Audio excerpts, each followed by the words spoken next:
ಅರಸ ಕೇಳೈ ಬಳಿಕ ಹರಿ ನಿಜಪುರಕ್ಕೆ ಬಿಜಯಂಗೈವ ವಾರ್ತೆಯ ಒರೆದನವನೀಪತಿಗೆ ಭೀಮ ಧನಂಜಯಾದ್ಯರಿಗೆ ಅರಸಿಯರಿಗಭಿಮನ್ಯು ಧರ್ಮಜ ನರವ್ರಕೋದರ ಸೂನು ಮೊದಲಾಗಿರೆ ಸಮಸ್ತ ಜನಗಳನ್ನು ಮನ್ನಿಸಿದನು ಚಿತ್ತದಲೇ.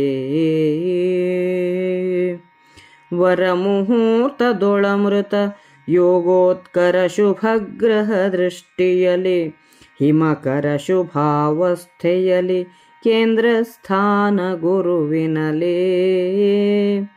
ಧರಣಿ ಸುರರಾಶೀರ್ವಚನ ವಿಸ್ತರಣದಧಿ ದೂರ್ವಾಕ್ಷತೆಗಳು ಬರದ ವಾದ್ಯಗಡಾವಣೆಯಲ ಸುರಾರಿ ಹೊರಹೊಂಟ. ಕರಯುಗದ ಚಮ್ಮಟಿಕೆ ವಾಘೆಯಲ ರಸರಥವೇರಿದನು ಮುಕ್ತಾಭರದ ಭಾರದ ಸತ್ತಿಗೆಯ ಪಲ್ಲವಿಸಿದನು ಭೀಮಾ. ಹರಿಯುಭಯ ಪಾರ್ಶ್ವದಲ್ಲಿ ಸಿತಚಾಮರವ ಚಿಮ್ಮಿದನರ್ಜುನನು ಬಂಧುರದ ಹಡಪದ ಹೆಗಲಲೈದಿದರರ್ಜುನಾನುಜರೂ. ಪೌರಜನ ಪುರಜನ ನೃಪಾಲ ಕುಮಾರ ಸಚಿವ ಪಸಾಯ್ತ ಭಟ ಪರಿವಾರ ಧೌಮ್ಯ ಪ್ರಮುಖ ಸೂರಿ ಸಮಾಜರೊಗ್ಗಿನಲೇ. ತೇರ ಬಳಿ ವಿಡಿದೈದಿದರು ಮುರವೈರಿ ವಿರಹ ವಿಧೂತ ವದನಾಂಭೋರು ಹರ ಸಂತೈಸಿ ಬೀಳ್ಕೊಟ್ಟನು ಕೃಪಾಜಲಧೀ.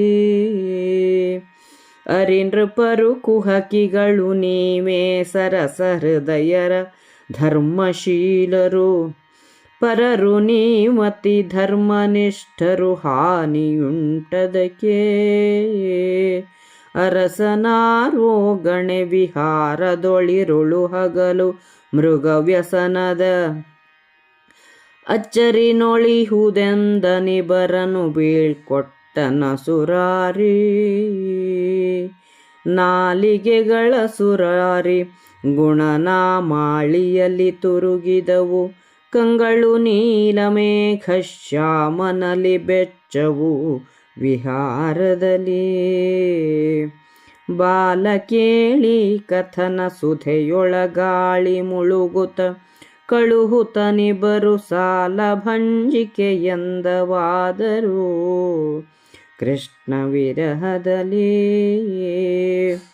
ಕಳುಹಿ ಕಂಗಳು ಮರಳಿದವು ಮನ ಕಳುಹದ ದ್ವಾರಾವತಿಗೆ ಮಂಗಳ ಮಹೋತ್ಸವದೊಸಗೆ ನುಡಿಯಲಿ ಹೊಕ್ಕನ ಸುರಾರಿ. ಬಳಿಕಿವರು ನಿಜ ರಾಜಭವನ ಸ್ಥಳಕ್ಕೆ ಬಂದರು ಸೌಮನಸ್ಯದಲಿಳೆಯ ಪಾಲಿಸುತ್ತಿರ್ದರವನಿ ಪಾಲ ಕೇಳೆಂದ. ಬಳಿಕ ಶ್ರೀಕೃಷ್ಣನು ತನ್ನ ಊರಿಗೆ ಹೊರಡುವ ವಿಚಾರವನ್ನು ಧರ್ಮರಾಯ, ಭೀಮ, ಅರ್ಜುನ, ರಾಣಿಯರು, ಉಪಪಾಂಡವರು ಮೊದಲಾದ ಎಲ್ಲರಿಗೂ ತಿಳಿಸಿ ಸಮಸ್ತರನ್ನೂ ಮನ್ನಿಸಿದನು. ಅಮೃತ ಯೋಗದಲ್ಲಿ ಚಂದ್ರನು ಶುಭಕರನಾಗಿರಲು, ಗುರುವು ಕೇಂದ್ರ ಸ್ಥಾನದಲ್ಲಿರಲು, ಬ್ರಾಹ್ಮಣರಿಂದ ಆಶೀರ್ವಾದವನ್ನು ಪಡೆದು ಮಂಗಳವಾದ್ಯಗಳು ಮೊಳಗುತ್ತಿರಲು ಶ್ರೀಕೃಷ್ಣನು ಪ್ರಯಾಣ ಬೆಳೆಸಿದನು.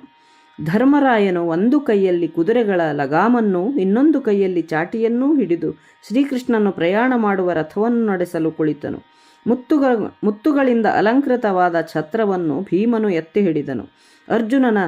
ಅರ್ಜುನನು ಕೃಷ್ಣನ ಎಡ ಬಲಗಳೆರಡರಲ್ಲೂ ಚಾಮರವನ್ನು ಬೀಸುತ್ತಿದ್ದನು. ನಕುಲ ಸಹದೇವರು ಶ್ರೀಕೃಷ್ಣನ ಸಂಚಿಯನ್ನು ಕೈಚೀಲಗಳನ್ನು ಹೆಗಲಲ್ಲಿ ಹಾಕಿಕೊಂಡು ಹೊರಟರು. ಊರಿನ ಜನರು, ರಾಜಪುತ್ರರು, ಮಂತ್ರಿಗಳು, ಅಧಿಕಾರಿಗಳು, ಯೋಧರು, ಧೌಮ್ಯನೇ ಪ್ರಮುಖರಾದ ಪುರೋಹಿತರು, ವಿದ್ವಾಂಸರು ಶ್ರೀಕೃಷ್ಣನ ರಥವನ್ನು ಅನುಸರಿಸಿ ನಡೆದರು. ಅಗಲಿಕೆಯ ವಿರಹದಿಂದ ಬಾಡಿದ ಮುಖವುಳ್ಳ ಅವರೆಲ್ಲರನ್ನೂ ಸಂತೈಸಿ ಶ್ರೀಕೃಷ್ಣನು ಕಳುಹಿಸಿಕೊಟ್ಟನು. ನೀವು ರಸಾರ್ದ್ರ ಹೃದಯರು, ಅಂದರೆ ನೇರ ಮನಸ್ಸಿನವರು. ನಿಮ್ಮ ಶತ್ರುಗಳು ಕುಹಕಿಗಳು.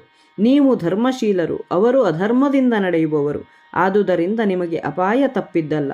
ರಾಜನ ಊಟ, ವಿಹಾರ, ಬೇಟೆ, ನಿದ್ರೆ ಈ ಎಲ್ಲ ಕಾಲಗಳಲ್ಲಿಯೂ ಹಗಲು ರಾತ್ರಿಯೂ ನೀವು ಎಚ್ಚರವಾಗಿರಬೇಕು ಎಂದು ಹೇಳಿ ಕೃಷ್ಣನು ಅವರಿಂದ ಬೀಳ್ಕೊಂಡು ಪ್ರಯಾಣ ಮಾಡಿದನು.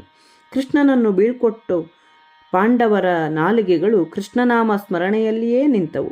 ಕಣ್ಣುಗಳು ಶ್ರೀಕೃಷ್ಣನ ರೂಪದರ್ಶನದಲ್ಲಿಯೇ ನೆಟ್ಟವು. ಅವನ ಬಾಲಲೀಲೆಯ ಕಥಾಮೃತದಲ್ಲಿಯೇ ತೇಲಿ ಮುಳುಗುತ್ತಾ ಅವನನ್ನು ಕಳುಹಿಸಿ ಸಾಲು ಬೊಂಬೆಗಳಂತೆ ಅವರು ನಿಂತರು. ಶ್ರೀಕೃಷ್ಣನು ಮರೆಯಾದೊಡನೆ ಕಣ್ಣುಗಳು ಹಿಂದಕ್ಕೆ ತಿರುಗಿದರೂ ಅವರ ಮನಸ್ಸು ಅವನನ್ನು ದ್ವಾರಕೆಗೆ ತಮ್ಮೊಡನೆಯೇ ಉಳಿಸಿಕೊಂಡಿತು. ಶ್ರೀಕೃಷ್ಣನು ದ್ವಾರಕೆಗೆ ಹೋದ ಶುಭವಾರ್ತೆ ಅಲ್ಲಿ ಹಬ್ಬಿತು. ಇವರು ತಮ್ಮ ಅರಮನೆಗೆ ಬಂದು ಸಂಪ್ರೀತಿಯಿಂದ ರಾಜ್ಯವನ್ನು ಪಾಲಿಸುತ್ತಿದ್ದರು.